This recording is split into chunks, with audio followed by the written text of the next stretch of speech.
It's another day of bad news for silver's price. This time it has moved below the psychological number of $30 per ounce. What is silver trying to communicate to us? We're going to try to figure that out in this video as we explore.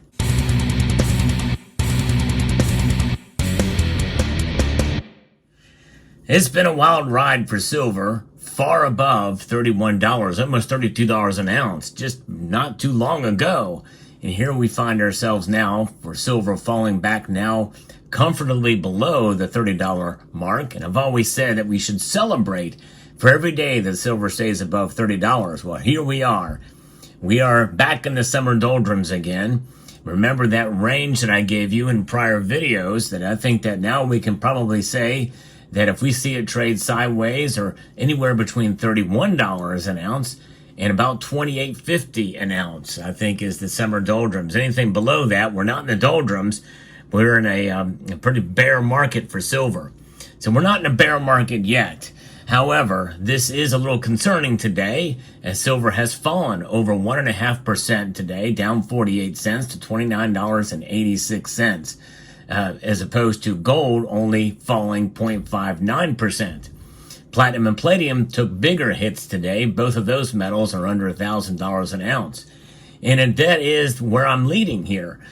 Because what is going on here? We see gold's rise to fresh record highs that we saw this month has left both silver and copper in the dust, with gold rising to its own tune, buoyed by its use as a hedge against inflation and by central bank purchases, but also offering hints on the prospects for industrial metals. And I think that's a message that that is being communicated to us by silver, according to this piece from Morningstar.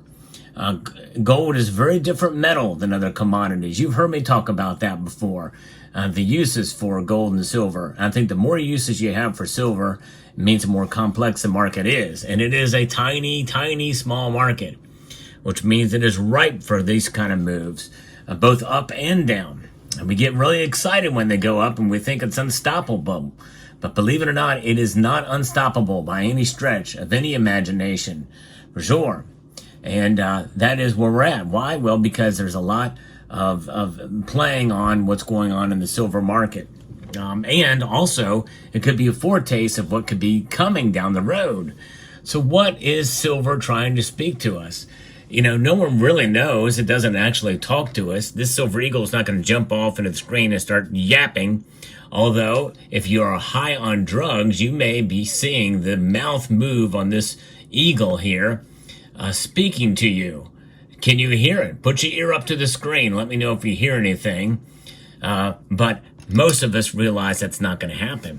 But it is a sign when we see the price move in a certain direction, and it is persistent in that direction. Even as wild as silver's prices has been, many people use that as an excuse to say it's not a hedge against inflation.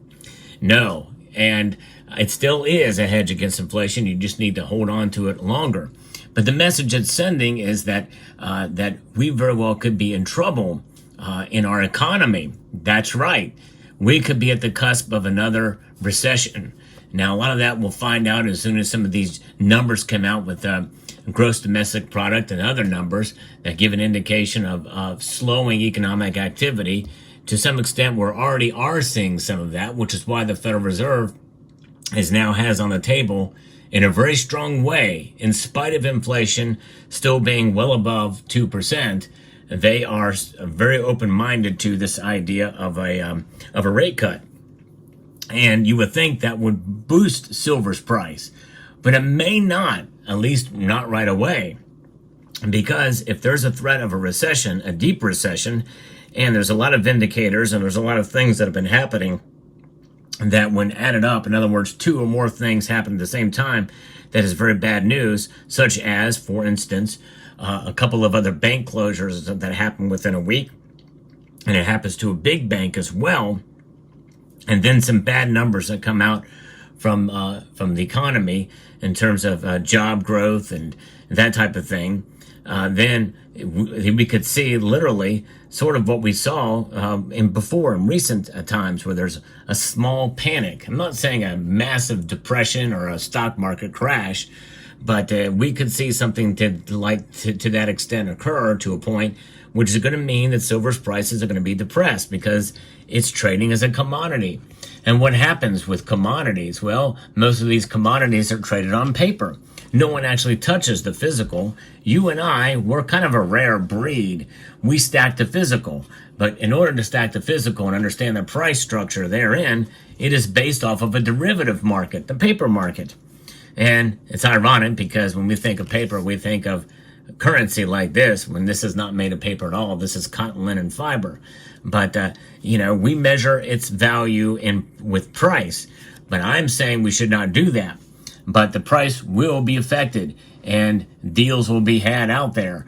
And right now we're seeing an influx of a lot of silver come into local coin shops, coming back and being sold more so than it's being bought, which is why the premiums are very attractive right now.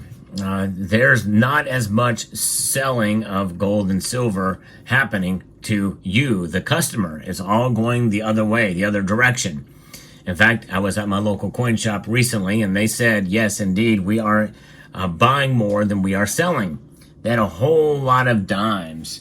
In fact, I still have a little bag of dimes that I got here, $22 a piece, or $2.20 a piece, $22 per dollar, and I got 5 of them. And that's not a bad deal. You can get gold, silver at spot fairly regularly, especially some of the older fractional stuff. And so this is, when a dip like this occurs, it's probably not a bad time to buy. Because when you think about where the prices are, and you add in premiums in a normal market, we're essentially paying for silver as if it was probably $27 an ounce. Yeah, think about that for a moment. That's kind of the market we live in, depending on what kind of product you're buying. So that is the situation we find ourselves in. I think silver is sending us a message with these dips, especially if it continues like this. We've got 2 days of one day of a plunge in price, and today a pretty strong dip from yesterday. That's over 4.5% drop within 2 days for silver's price. If this continues, watch out. Watch what happens to the economy. See if there's any indications of another bank failure and that type of thing. And if there is, well, then be on the lookout. Have some powder dry, ready to make a move if you can afford to do so, and only if you can afford to do so. Because that's the time to really stack up, in my view, and find the best deal you can before they have the chance to really raise premiums. But there's another aspect of this as well that we have to take into account and consideration, which is why, if you have the powder ready, if you have some of these on hand to make the purchase, you are in a very good place, because a lot of people, they are having a hard time. They are struggling, and they are not able to buy because of inflation. Not necessarily because of they're trying to sell, but a lot of them are trying to sell because they're taking profits and they need the money in order to survive this high inflationary environment that we find ourselves in. And keep in mind, 3% is the official number according to the consumer price index, but you have the producer price index and you have other factors. And when you take into account all the things that we buy with our money, there's no question that most of the stuff we buy is much higher than 3%. And so that is just sort of a baseline or average there. But regardless, silver, I think, is maybe starting to send us a message. I don't know if that message will be loud and clear by the time you watch this video. In fact, who knows? By the time you watch this video a couple of days from now, from the day of posting, silver could go right back up to $30 and $31 again. It's that volatile and it's that unpredictable. And there's so much emotion that is drawn into the markets that can move the price that we should not expect anything less than the unexpected, I think, when it comes to silver. Part of me didn't think we'd see it fall below $30 an ounce. And I have my sort of floor for the summer at $28.50, up $1 from where I thought before when we started to see it consistently trade above $30. It was at $27.50. I like to give you the latest news and analysis on silver. and gold and other precious metals. If you find this content interesting, informative, and insightful, and entertaining, I hope you will consider pressing that thumbs up button down below. And if you find value in the content I provide here, I post daily videos, and I hope you will consider subscribing to the channel. So as we watch the silver markets, and we see it compared to gold, which, by the way, the gold to silver ratio is up again. It is now 82.1. It wasn't that long ago, just a few days ago, when it was like 77 to 1. But we've been here before, folks, and more likely we may be here again. But when we see where silver was at the beginning of the year before March, we're not in a bad place. I say that somewhat loosely, especially after the last couple of videos that I've done about silver, because I am open-minded to this idea of price suppression from one reason or another, but also am of the understanding and remind myself, and I remind you, the silver market is tiny, much like the platinum and palladium market, although not as small, but we see wild moves in those markets as well too. There's a lot of opportunity with silver, and I think if some of the real big boys got into silver, well, it's over. In other words, it's going to go way up in price, and really nobody wants that. And I think that's part of the reason, as I mentioned in my prior video, that might be the single biggest cause for price manipulation, is no action in the markets by the big boys, so to speak. So it's fascinating. It's interesting. It's fun to kind of speculate on what's going on in the markets, but I try to keep it as real as possible. No matter what happens to silver price, this silver that you see on your screen here, it has not changed. And this silver that I have in my hand right now has seen a lot of different fluctuations in price through the years and months. To me, it's ounces. You measure your wealth in ounces, not dollars. That's what it means to have wealth outside of the system.